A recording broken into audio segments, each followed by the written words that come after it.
Aujourd'hui, je vais vous expliquer comment la Terre est passée d'un caillou stérile, recouvert d'un océan de magma, à la seule planète connue abritant la vie. La Terre s'est formée il y a 4,6 milliards d'années. Durant les premières années de son existence, l'apparition de la vie est tout simplement impossible. En effet, nous sommes à l'AD1, la première ère géologique de notre planète. À cette époque, la Terre était bien différente de celle que l'on connaît aujourd'hui. Durant la première phase de l'AD1, c'est-à-dire de moins 4,5 à moins 4,4 milliards d'années, la Terre était constituée d'un océan de magma, dont le dégazage a donné sa première atmosphère à notre planète. Une atmosphère constituée de dioxyde de carbone, de monoxyde de carbone, de chlore, de méthane, d'ammoniac et d'azote. C'est également à cette époque que la Lune s'est formée, suite à la collision de Theia, une protoplanète de la taille de Mars, avec notre planète.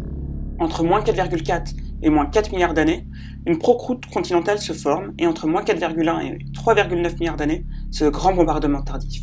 Une importante augmentation des impacts météoritiques et cométaires sur les planètes telluriques de notre système solaire.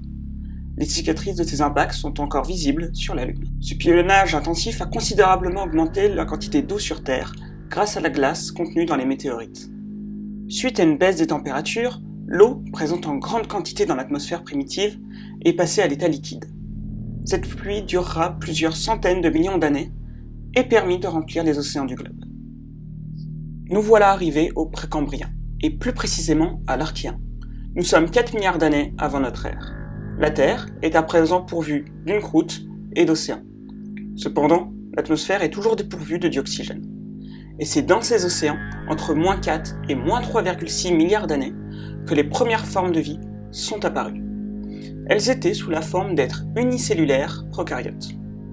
C'est durant cette période que sont apparus les stromatolites, des formations rocheuses calcaires réalisées par des micro-organismes comme des cyanobactéries qui précipitent le bicarbonate en carbonate de calcium. C'est également à cette époque qu'est apparu l'UCA, Last Universal Common Ancestor, le plus récent organisme dont sont issus toutes les espèces vivant actuellement sur Terre. Les premières traces de vie pluricellulaire sont apparues vers moins 1,5 milliard d'années. L'évolution et la complexification des premières cellules n'a été possible que par la mise en place de mécanismes métaboliques capables de fournir une importante quantité d'énergie aux cellules. La source d'énergie de toute cellule est l'adénosine triphosphate, aussi abrégée sous la forme ATP. C'est l'énergie dégagée par l'hydrolyse des liaisons phosphates de cette molécule qui permettent aux cellules de réaliser leurs activités principales: réplication de l'ADN, fabrication de protéines, transcription, traduction, etc. L'hydrolyse de l'ATP entraîne la formation d'adénosine diphosphate, abrégé ADP, et de phosphate inorganique. Les premières cellules ont capté l'ATP qui était abondant dans les océans primitifs et cassé ces molécules pour obtenir l'énergie dont elles avaient besoin. L'ADP était ensuite rejeté comme déchet dans le milieu. La population vivante augmentant, la quantité d'ATP inorganique diminua drastiquement. Cette pénurie a alors permis la sélection d'êtres vivants capables d'effectuer le recyclage endothermique de l'ADP en ATP. Le même problème de pénurie se posa avec le glucose inorganique. Les organismes ont dû alors fabriquer leur propre sucre en réalisant une photosynthèse primitive à partir de molécules simples comme le dioxyde de carbone et le sulfure d'hydrogène. Cette photosynthèse était réalisée sans libération de dioxygène en suivant cette réaction. Cette photosynthèse ne modifia donc pas le milieu et l'atmosphère. D'importantes mutations ont plus tard créé de nouveaux pigments chlorophylliens capables de réaliser une photosynthèse évoluée, cyanobactérienne et libératrice d'oxygène. Longtemps, l'oxygène resta cantonné dans les océans, alors que l'atmosphère était anoxique. C'est seulement entre moins 1,8 et moins 2 milliards d'années que l'oxygène apparaît dans l'atmosphère terrestre.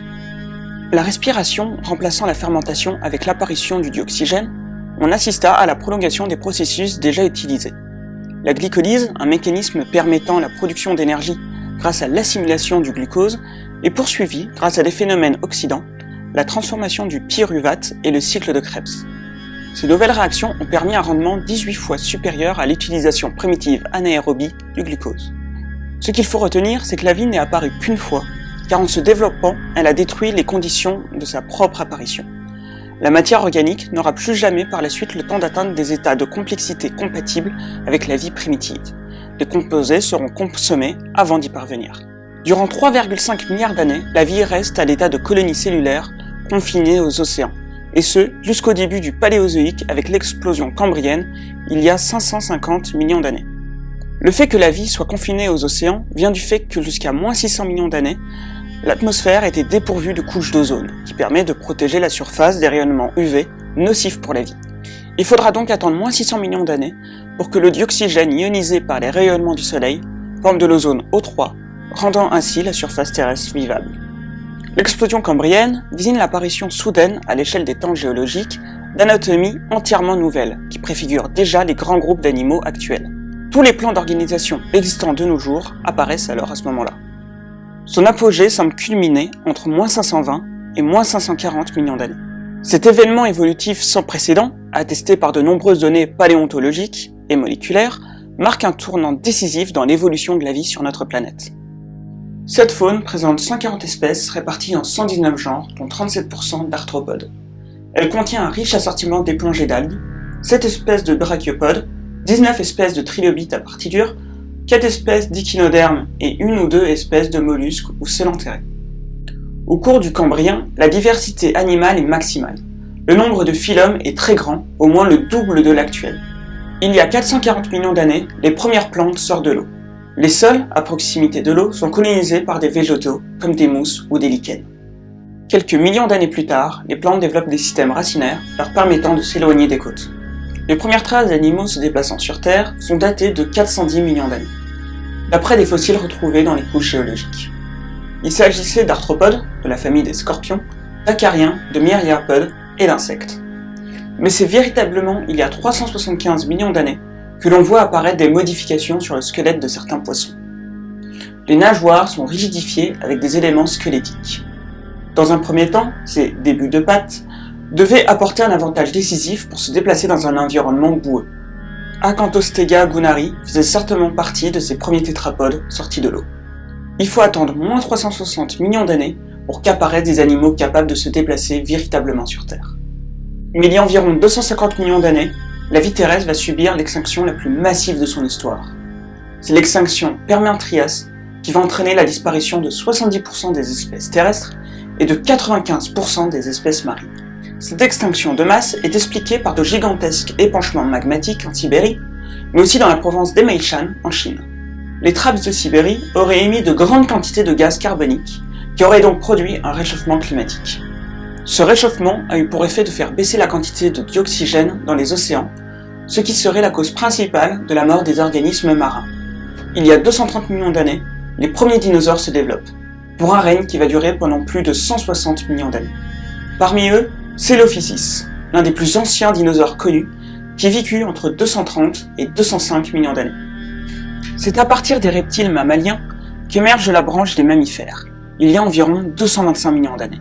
À cette époque, le seul prétendant au titre de premier ancêtre des mammifères est Adelobasileus, un petit animal de 10 à 11 cm de long qui devait se nourrir d'insectes. Mais il y a 65 millions d'années, une météorite heurte la Terre dans l'actuelle région du Yucatan. Cet impact va dégager une importante quantité de poussière dans l'atmosphère. De plus, on observe une intense activité volcanique à cette époque, notamment l'éruption des trappes du Décan en Inde. Les températures vont alors chuter, provoquant la 5e extinction de masse, l'extinction Crétacé-Tertiaire, qui va éradiquer 70% des espèces, mettant également fin au règne des dinosaures. Sans que la disparition des dinosaures ne soit forcément la seule raison, les mammifères vont prendre possession de la Terre en 10 millions d'années et conquérir de nombreuses niches écologiques avec de plus en plus d'espèces. Pour finir cette vidéo, je vais vous dire ce qu'il en est de l'homme. Les premières traces de primates sont datées de moins 60 millions d'années.